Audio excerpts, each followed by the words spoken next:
Olá, como estão vocês? Tudo bem? Estamos juntos agora no programa Visão Trabalhista em Debate. Desde já agradeço a sua presença, a sua audiência em nosso programa. Você sabe que você é o meu convidado especial. Clique no nosso e-mail e participe do programa. visãoemdebate@ig.com.br. Este programa é uma realização do Sindicato dos Metalúrgicos de Osasco e região. Sindicato esse que está pertinho de você, na rua Erasmo Braga, número 310, em Presidente Altino. O telefone está aí no seu vídeo, é o 3651-7200. Ligue e se informe e conheça mais os projetos do sindicato. O programa Visão Trabalhista em Debate também está disponível na internet. Você pode acessar o nosso portal. É muito fácil. www.sindmetal.org.br. Clicando na página do sindicato, você vai poder assistir esse e outros programas da nossa grade e, além de, claro, poder acompanhar as matérias que são preparadas com exclusividade. A você, trabalhador e trabalhadora, participe! E o nosso novo canal de contato também com o telespectador é através do nosso WhatsApp, 0 operadora 11 95893 5075. Agora não tem desculpa de você querer participar do nosso programa. Participem! O tema do nosso programa de hoje é sobre feminicídio. Em março, a tipificação do feminicídio como crime hediondo no Código Penal tornou-se lei no Brasil, após a presidente Dilma Rousseff sancionar o projeto proposto pelo Legislativo. Feminicídio é o termo usado para designar os assassinos de mulheres motivados por questões de gênero. Para entendermos um pouco mais sobre o instrumento legal recém-conquistado, o Visão Trabalhista em Debate vai bater um papo com a Fernanda Matsuda, consultora da campanha Compromisso e Atitude. Fernanda, seja bem-vinda aos estúdios da TV Osasco e obrigado desde já por ter aceito o nosso convite. Obrigada, Eduardo. Eu que agradeço o convite. Também importante, o tema que tem que sempre colocar na mesa e discutir sempre com a sociedade, que é um crime que assombra as mulheres e todo o país. Eu começo perguntando qual o impacto, Fernanda, que você vê da nova lei que tornou o feminicídio crime hediondo. Então, eu acho que a tipificação do crime de feminicídio ela não pode ser compreendida sem que a gente perceba o movimento, né, legislativo na direção de uma atenção mais qualificada para os direitos das mulheres a uma vida livre de violência, né? Então, a violência doméstica e familiar ela é objeto da Lei Maria da Penha, né, que foi conquistada, entrou em vigor em 2006. E desde então tem havido aí uma grande visibilidade para essa questão, né? A sociedade se tornou mais atenta a esse problema, mulheres acabam reconhecendo as situações de violência que sofrem, né? E isso tudo é muito salutar para a construção de uma sociedade mais respeitosa aos direitos das mulheres, né? Para que as mulheres também tenham uma vida sem violência. No caso do feminicídio, a tipificação veio de um projeto de lei que resultou da Comissão Parlamentar Mista de Inquérito sobre a Violência contra a Mulher, né?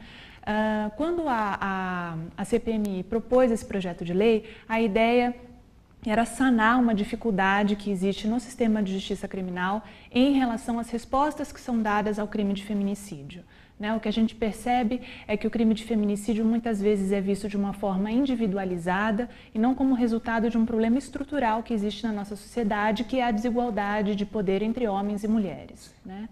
E aí, o que a gente percebe também pela leitura dos processos judiciais que versam sobre o assassinato de mulheres no país, é que essa forma, né, de matar mulheres, ela muitas vezes já é qualificada, né? Seja pelo motivo torpe, pelo motivo fútil, pelo recurso que impossibilitou a defesa da vítima. Então, não se trata de uma inovação em relação a isso, né? De todo modo, quando a gente insere a qualificadora feminicídio, né, no rol ali dos homicídios qualificados, trata-se de uma nomeação que tem uma força política muito grande, né? Isso chama a atenção da sociedade, mais uma vez, isso chama a atenção dos profissionais que atuam no sistema de justiça criminal, né? E aí eu acho que a pretensão da tipificação é exatamente enviar essa resposta, ter esse papel político de reconhecimento dos direitos das mulheres. Muito se avançou nos últimos anos e eu acho que a tipificação ela acaba sendo resultado dessa luta, né, que já colocou aí em vigor no nosso país a Lei Maria da Penha. Por isso que nós estamos tratando trazendo esse tema ao Visão Trabalhista em Debate, de tão importante que é. O mapa de violência de 2012, publicado pelo Instituto Sangari, revela que entre 1980 a 2010 foram assassinadas aproximadamente 91 mil mulheres no país. Mais de 90% dos crimes ocorreram por questões de gênero. Eu lhe pergunto, Fernanda, a que se atribui o feminicídio? Então, o mapa da violência mostra que as mulheres morrem em suas residências e pela ação de instrumentos diferentes da arma de fogo, né? Então, quando a gente olha os processos judiciais, né, que chegam ao sistema de justiça criminal, né, aqueles casos que chegam ao sistema de justiça criminal e que acabam sendo julgados pelo tribunal do júri, a gente percebe que os autores dessa violência fatal são pessoas com quem as mulheres tinham uma relação íntima de afeto, né? Então eram seus companheiros, seus maridos, seus namorados, ex-companheiros, ex-maridos, ex-namorados. Esses crimes foram cometidos com um instrumento diferente da arma de fogo. O que isso quer dizer? Isso pressupõe uma proximidade entre o autor e a vítima. A arma de fogo, a vítima pode ser alvejada a uma certa distância. Certo. No caso das mulheres, as mulheres são mortas por armas brancas, como facas e outros objetos contundentes e perfurantes. As mulheres elas são mortas por asfixia, por afogamento, né? O que isso mostra? Isso mostra que existe um sofrimento suplementar que é imposto à vítima antes da sua morte, né? Então é uma morte mais cruel, né? E é uma morte que é provocada por uma pessoa com quem a vítima tinha uma relação íntima de afeto. Estamos recebendo a nossa entrevistada de hoje, ela que é consultora da campanha Compromisso e Atitude, Fernanda Matsuda, e tratando um tema muito, mas muito delicado, feminicídio. Você pode participar do nosso programa através do nosso e-mail, visãoemdebate@ig.com.br, e também pelo nosso contato novo, que é o WhatsApp, 0 operadora 11 9 5893 5075. Você envia suas perguntas e nós encaminhamos aqui para a nossa entrevistada, Fernanda Matsuda, que é a nossa entrevistada de hoje. Nós vamos para um breve intervalo e já voltamos com mais perguntas. Fiquem conosco, não saiam daí.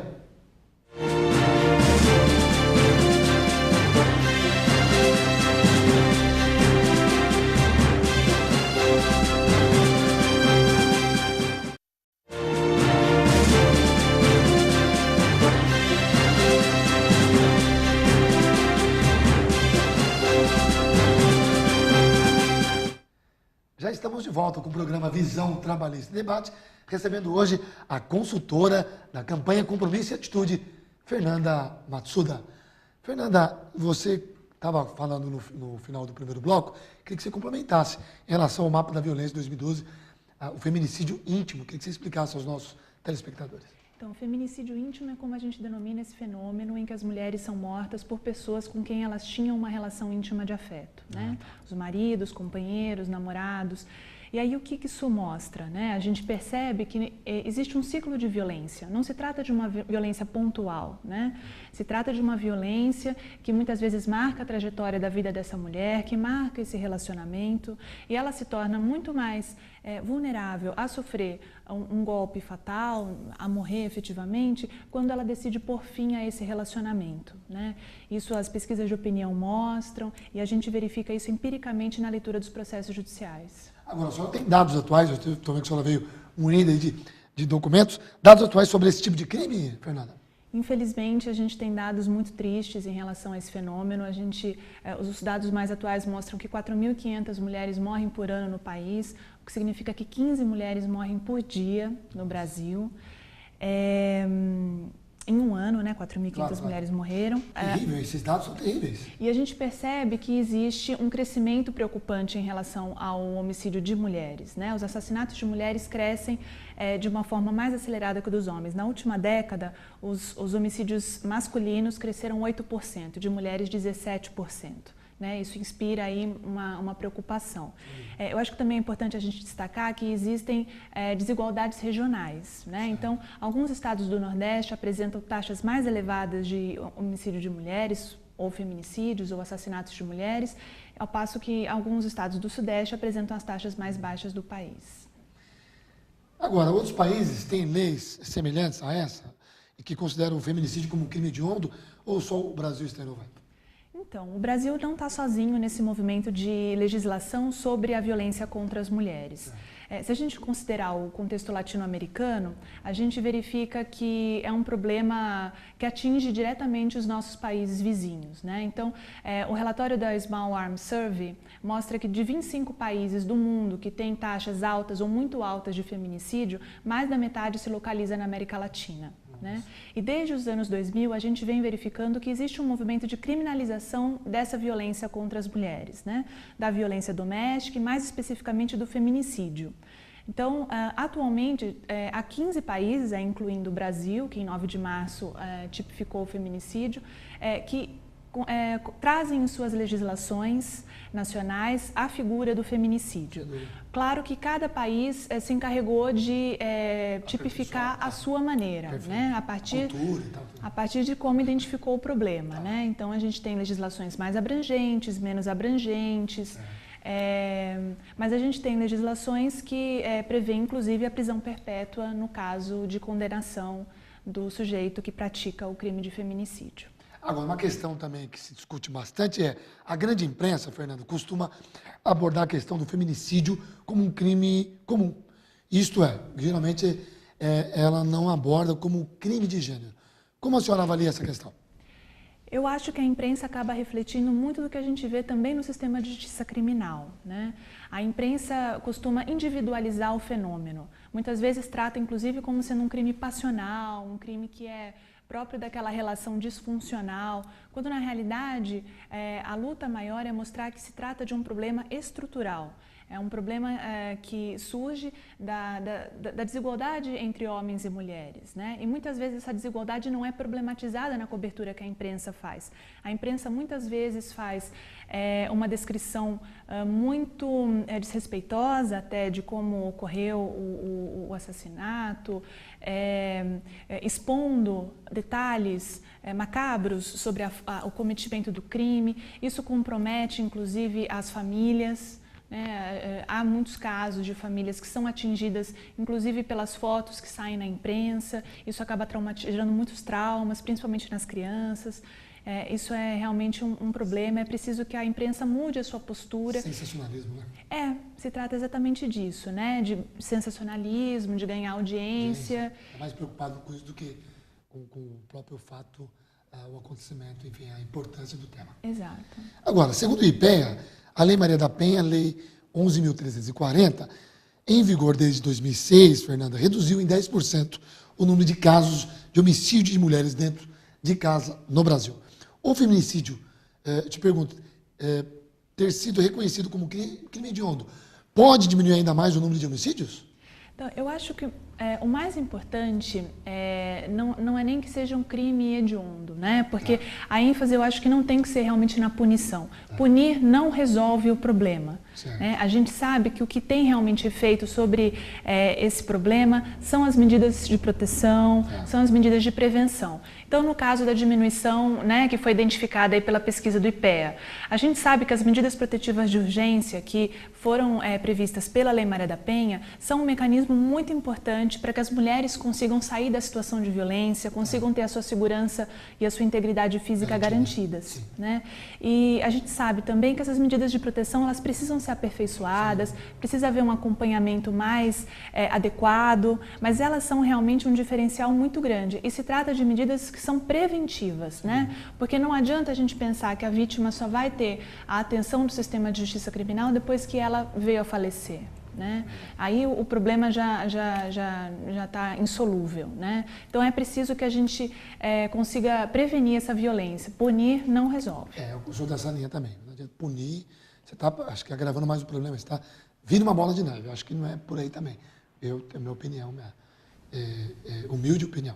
De acordo com o Instituto Avon e o Data Popular, 3 em cada 5 mulheres jovens já sofreram violência em relacionamento.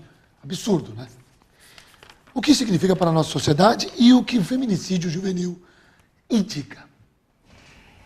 Essa pesquisa ela é muito reveladora, né, sobre os comportamentos da juventude, mas dados do mapa da violência também mostram que o assassinato de mulheres jovens é maior do que o assassinato de mulheres em outras faixas etárias. né? Isso inspira muita preocupação e a gente precisa lembrar também que são várias as formas de violência, né? Não se trata só de uma violência fatal, né? Esse momento ele não é descolado de toda uma trajetória de violência que essas mulheres vêm sofrendo em outros momentos da vida, naqueles relacionamentos ou fora deles.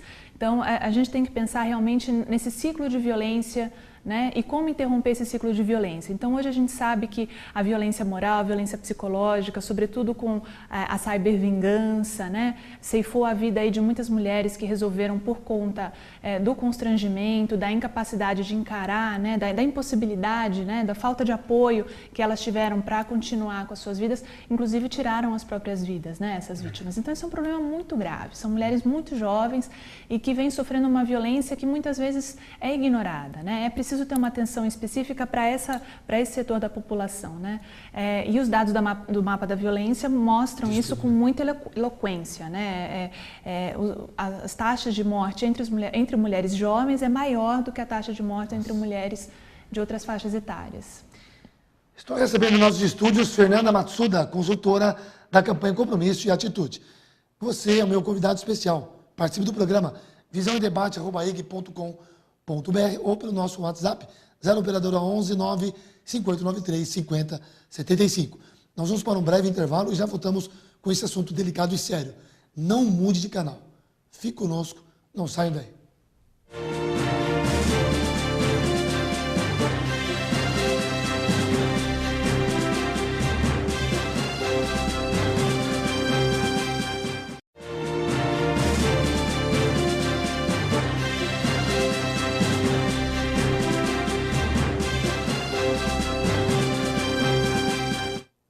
Já estamos de volta ao Visão Trabalhista Debate. Eu te disse que o intervalo é rapidinho. Obrigado por ter ficado conosco na sintonia. E através do nosso WhatsApp você participa enviando as suas perguntas. 0 operadora 11 9 5893 50 75. Você está no Visão Trabalhista Debate, recebendo hoje Fernanda Matsuda, consultora da campanha Compromisso e Atitude. Fernanda, no ano passado, durante o discurso da Câmara, o deputado federal Jair Bolsonaro fez declarações ofensivas à deputada Maria do Rosário. Ele afirmou que só não estupraria a colega porque ela não merecia. Atitudes como a do deputado, eu lhe pergunto, contribui para perpetuar o machismo e a violência contra a mulher? Que estupidez, hein? Sem dúvida. A violência sexual é um problema bastante grave no país.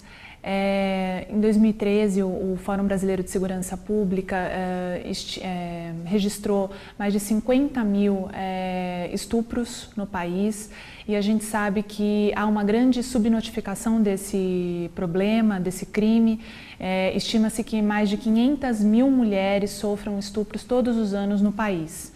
Então, ao fazer esse tipo de banalização dessa violência, né, ao procurar ofender uma colega, né, do Congresso dessa forma, ele acaba banalizando esse problema e dificultando o acesso dessas vítimas à justiça, a procurar um serviço de atendimento, né, porque a gente sabe que essas mulheres muitas vezes se veem muito sozinhas, desamparadas, quando elas deveriam receber aí todo o apoio para levar a denúncia adiante e ter o seu direito aí de acessar a justiça garantido, né? A gente sabe que existe também uma culpabilização da vítima muito grande, então muitas vezes a própria mulher se questiona sobre o que ela poderia ter feito para dar motivo para esse tipo de agressão. Isso é totalmente descabido, mas é uma construção social que deve ser aí combatida, né? E é isso, é um grande prejuízo para a democracia e para os direitos das mulheres, esse tipo de colocação do deputado Jair Bolsonaro. É simplesmente deplorável, né? Ridículo. Então, isso não acrescenta em nada. Acho que tem que passar até água. Nem vale a pena discutir esse tipo de declaração cretina, né? Não vale nem a pena. A lei do feminicídio, Fernanda, também prevê o aumento da pena em 1/3 se o assassinato for cometido na presença de filhos ou parentes da mulher. Quais os danos que a agressão podem provocar na formação dos filhos e crianças que convivem com essas mulheres, Fernanda?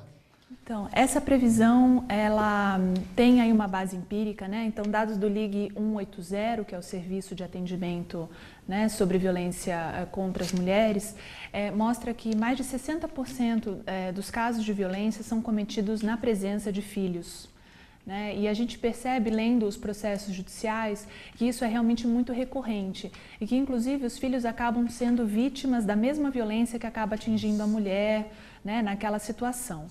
E a gente sabe também que as mulheres muitas vezes só denunciam ou só resolvem romper o relacionamento quando essa violência também atinge os filhos. Né? Então, há uma preocupação muito grande com essa situação, porque isso contribui para que haja uma naturalização, né, da violência, então há uma reprodução desse comportamento, o que é extremamente negativo para quando a gente está pensando aí numa sociedade livre de violência. Agora, essa atitude da mulher em denunciar também está atrelado também à questão dependência financeira? Isso também tem ligação?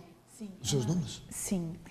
Há uma dificuldade, são vários os fatores que dificultam, né, a denúncia. São vários. Mas a violência patrimonial, a dependência econômica, muitas vezes realmente é um obstáculo muito grande para que essa mulher leve a denúncia adiante. Mas a gente sabe que há toda uma complexidade nessa situação. Essas mulheres constituíram um relacionamento, constituíram uma família, são pessoas com quem tiveram um relacionamento afetivo, íntimo. Então é bastante complicado a gente pensar que uma resposta simples possa dar conta desse fenômeno que é extremamente complexo, né? Mas sem dúvida a dependência econômica acaba sendo um obstáculo. Há programas hoje em construção exatamente para fortalecer essa mulher. Mas é lógico que todo esse aparato não pode vir descolado de um fortalecimento psicológico, né? de um apoio aí que ajude realmente a sair desse ciclo de violência. Agora, Fernanda, como se tem dado o apoio e assistência às mulheres vítimas de violência em São Paulo? Então, há várias iniciativas, né, tanto do Poder Executivo, então, por exemplo, a gente tem na cidade de São Paulo a Secretaria Municipal, né, das Mulheres, existem serviços que são promovidos exatamente por essa secretaria. Na semana retrasada se comemoraram os 25 anos da Casa Eliane de Gramont, que é um centro de referência mais antigo no país. Foi instalado no governo da Luiza Erundina, ele é uma referência, sem dúvida, mas é lógico que a gente precisa ampliar essa rede de atendimento, né? A demanda é muito grande, como eu comentei, não se trata de um problema simples que se resolve numa conversa, né? É preciso de um apoio contínuo. E esses centros de referência fazem esse apoio contínuo, fazem um serviço muito importante, porque realmente constroem a autonomia da mulher, né, a fortalecem para que ela possa realmente se ver livre dessa situação de violência. Agora, Fernanda, quais os principais estigmas e tabus em torno da violência contra a mulher? É histórico? São vários problemas. Eu acho que um dos principais problemas é a naturalização da violência, né? A naturalização da violência impede até que muitas mulheres se reconheçam em situações de violência, especialmente quando essa violência não se concretiza na forma física, né? Então, a violência psicológica ela é banalizada. Muitas mulheres que vivem em situações de cárcere privado muitas vezes não percebem que se trata de uma violência. Então, existe uma naturalização mesmo de outras formas de violência e mesmo da violência física, né? A gente está falando de um país em que há uma leniência muito grande em relação à tortura, aos castigos físicos contra crianças, né? Então eu acho que a gente também não pode ver a violência doméstica descolada desse fenômeno, né? Em relação à violência doméstica, eu acho que existe também um problema de a vítima se vê numa situação de culpabilização. O que eu quero dizer com isso? A mulher pensa que ela está sendo vítima de violência porque ela provocou aquela violência, porque ela fez alguma coisa errada, né? Porque essa desigualdade ela está tão entranhada na nossa sociedade que é muito difícil para essa mulher conseguir sair dessa situação. E eu acho que existem outros problemas, por exemplo, o sentimento de solidão, de impotência, né, dessas vítimas. Essas vítimas acham que estão sozinhas, né, e elas não conseguem procurar aí o auxílio para resolver o problema. Daí é a necessidade de ampliar os serviços, seja no executivo, seja no judiciário, com os juizados de violência doméstica e familiar contra a mulher, com as equipes de atendimento multidisciplinar, para que possa ser dado todo o apoio para essas mulheres. Não se considera como histórico um problema, esse tipo de problema? Claro, é um problema histórico, é uma tradição com a qual a gente tem que romper. A mulher, há muitos anos atrás, não tinha, hoje, graças a Deus, tem todos os avanços. Sim. Mulher presidente, enfim, presidente de empresas, e antigamente não tinha isso. É um problema histórico, né? Podemos classificar assim? Sem dúvida, é um problema histórico, é uma tradição bastante grande no nosso país, é uma tradição difícil de ser combatida, mas eu acho que existem aí várias iniciativas em diversas áreas, inclusive no avanço dos direitos políticos das mulheres, com as cotas, né, para que essa desigualdade possa deixar de existir. Um país machista como o nosso. Num país machista como o nosso, mas eu acho que a gente está falando de uma questão de gênero, né? Quando a gente usa a categoria gênero, a gente está pensando numa construção social. Se é uma construção social, é uma construção que pode ser desconstruída, que pode ser recolocada de uma outra forma, que pode ser reposta por um outro padrão, né? É essa a nossa ideia. Para encerrar, com 20 segundos, os vizinhos que percebem algum tipo de violência, como fazer para denunciar o assassino, enfim? Eu acho que é um tema bastante delicado. Eu acho que quem conhece uma pessoa que está em situação de violência deve prestar o seu apoio, deve explicar para essa mulher que ela não se encontra sozinha, que existem mecanismos para que ela possa sair da violência. Okay. Eu acho que o importante para ajudar essa mulher é acessar a rede de atendimento. E para isso basta ligar no Ligue 180. 180. Explicar a situação e a pessoa vai ser extremamente bem informada sobre quais são os serviços à disposição. 180. Tá dado o recado. Agradeço muito a sua presença, Fernanda. Muito legal mesmo. Tema muito importante e delicado que a gente sempre tem que discutir aqui no Visão Trabalhista Debate. Estive aqui com Fernanda Matsuda, consultora da campanha Compromisso e Atitude, que tratou o tema feminicídio. Fernanda, obrigado por ter aceito o nosso convite. Fica agora as suas declarações finais aos nossos telespectadores. Eu acho que há um avanço legislativo importante, eu acho que é preciso dar visibilidade ao problema da violência doméstica e é preciso que cada uma faça a sua parte para que a gente possa combater esse problema e construir uma sociedade livre de violência, para que as mulheres possam ter uma vida de paz, sem violência. É isso. Tá certo. Agradeço a Fernanda e a você, telespectador, que ficou conosco até agora pelo seu carinho e também, claro, pela sua audiência. Agora você já sabe, nós temos encontro marcado aqui no programa Visão Trabalhista em Debate. Através do nosso e-mail você participa do programa visãoemdebate@ig.com.br ou pelo WhatsApp 0 operador 11 95893 5075. Rever esse programa é só acessar o site do sindicato www.sindimetal.org.br. Tenham todos uma ótima semana. Eu vejo vocês, se Deus quiser, no próximo programa. Tchau.